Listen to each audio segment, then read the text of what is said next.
আজকে আমরা কোচবিহারের ইতিহাস সম্পর্কে জানব। কোচবিহারের ইতিহাস সম্পর্কে জানতে হলে আসামের ইতিহাস অবশ্যই জানতে হবে। প্রথম দিকে এই অঞ্চলটি প্রাগজ্যোতিষা নামে পরিচিত ছিল, যা রামায়ণ এবং মহাভারতে উল্লেখ করা হয়েছে। দেখা যায় যে প্রাগজ্যোতিষের মূল অঞ্চলের পশ্চিম অংশটি পরবর্তী সময়ে কামরূপ নামে পরিচিত হয়েছিল। কামরূপ কিছু সময়ের জন্য গুপ্ত ও পালদের শাসনের অধীনে ছিল। ঐতিহ্য অনুসারে 1498 খ্রিস্টাব্দে মুসলিম সেনাবাহিনীর কামরূপ জয় করেন, কিন্তু তারা বেশিদিন রাজত্ব ধরে রাখতে পারেননি। মুসলিম সেনাবাহিনীকে বিতাড়িত করার পর কামতা রাজ্য অরাজকতায় আচ্ছন্ন হয়ে পড়ে। সেই সময় কোচ রাজার উত্থান শুরু হয়। রাজা বিশ্বসিংহ কামেতেশ্বর উপাধিতে গ্রহণ করেন। তিনি প্রায় 1533 সালে মারা যান এবং তার স্থলাভিষেক হয় দ্বিতীয় পুত্র নরনারায়ণ, যিনি মল্লনারায়ণ নামেও পরিচিত ছিলেন। নরসিংহের সাথে গৃহযুদ্ধের পর ইনি মরু এবং তারপরে ভুটানে পালিয়ে যান। 1584 সালে মারা যান এবং তার স্থলাভিষেক হন নরনারায়ণের পুত্র লক্ষ্মীনারায়ণ। ইনি 1627 সালে মারা যান। লক্ষ্মীনারায়ণের পর তার পুত্র বীরনারায়ণ স্থলাভিষেক হয়। তার পরবর্তী বছরগুলিতে তিনি তার এক পুত্র মহীনারায়ণকে নাজির দেও হিসেবে নিযুক্ত করেছিলেন।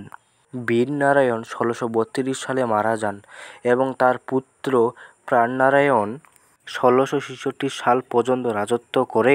তিনি বাণেশ্বরের মন্দির নির্মাণ বা মেরামত করেন। মদননারায়ণ তার পিতার স্থলাভিষেক হন। তার রাজত্ব থেকেই কোচবিহারের ভুটানের প্রভাব শুরু হয়। তিনি 1680 সালে একজন পুরুষ উত্তরাধিকারী ছাড়াই মারা যান। সেই অবস্থায় প্রাণনারায়ণের তৃতীয় পুত্র বাসুদেব নারায়ণকে সিংহাসনে বসানো হয়।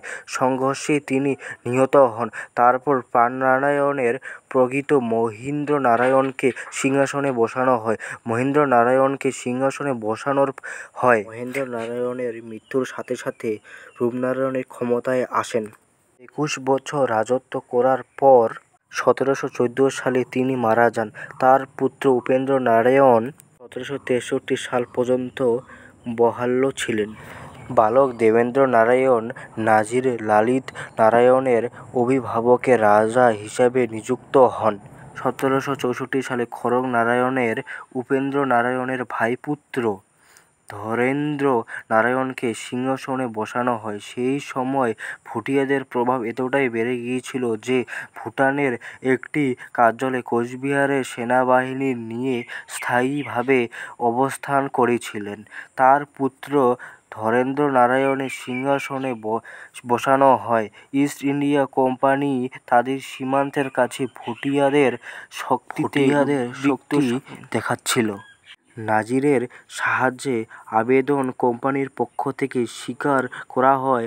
1773 সালে 5ই এপ্রিল যুব মহারাজ ধরেন্দ্র নারায়ণ এবং ইস্ট ইন্ডিয়া কোম্পানির মধ্যে চুক্তি চূড়ান্ত করা হয়। এরপর 1774 সালের 25শে এপ্রিল ভুটান এবং ইস্ট ইন্ডিয়া কোম্পানির মধ্যে শান্তি সম্মত হয়, যার ফলস্বরূপ ধরেন্দ্র নারায়ণের বন্দী দশা থেকে মুক্তি পান।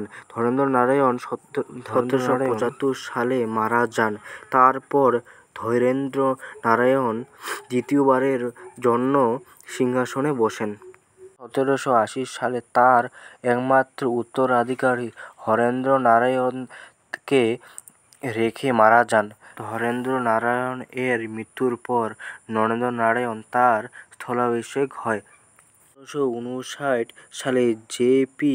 ক্যাম্বারটো কোচবিহারের একটি টোপোগ্রাফিক জরিপ করেছিলেন। উপেন্দ্রনারায়ণ 1 বছর বয়সী 1863 সালে তার পিতার সিংহাসনে বসেন। তিনি বালক থাকাকালীন প্রশাসনের দায়িত্বে গভর্নর প্রকৃত নিযুক্ত একজন কমিশনারের হাতে ন্যস্ত হন। সেই রাজত্ব থেকে কোচবিহারের প্রশাসন আধুনিক পর্যায়ে প্রবেশ করে।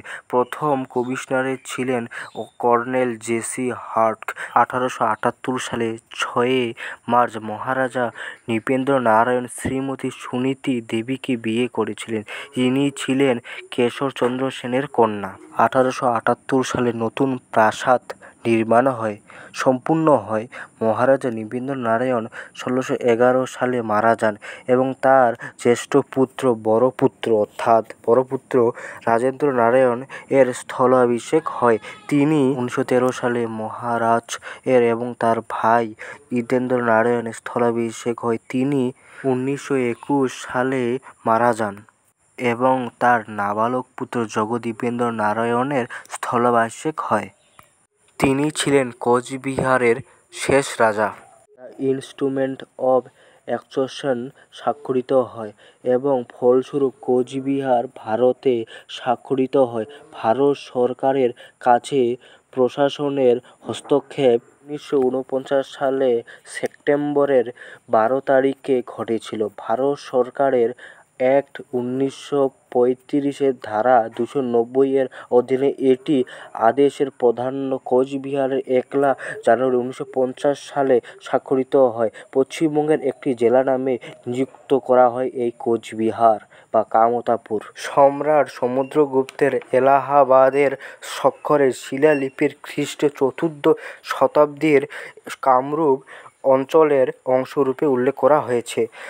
17 শতকের মাঝামাঝি সময়ে কামতা রাজ্য কিছু অংশ দখল করেছিল মুঘলরা, কিন্তু এটা রাজা নরনারায়ণ এটা পুনরায় জয়ী করেছিল।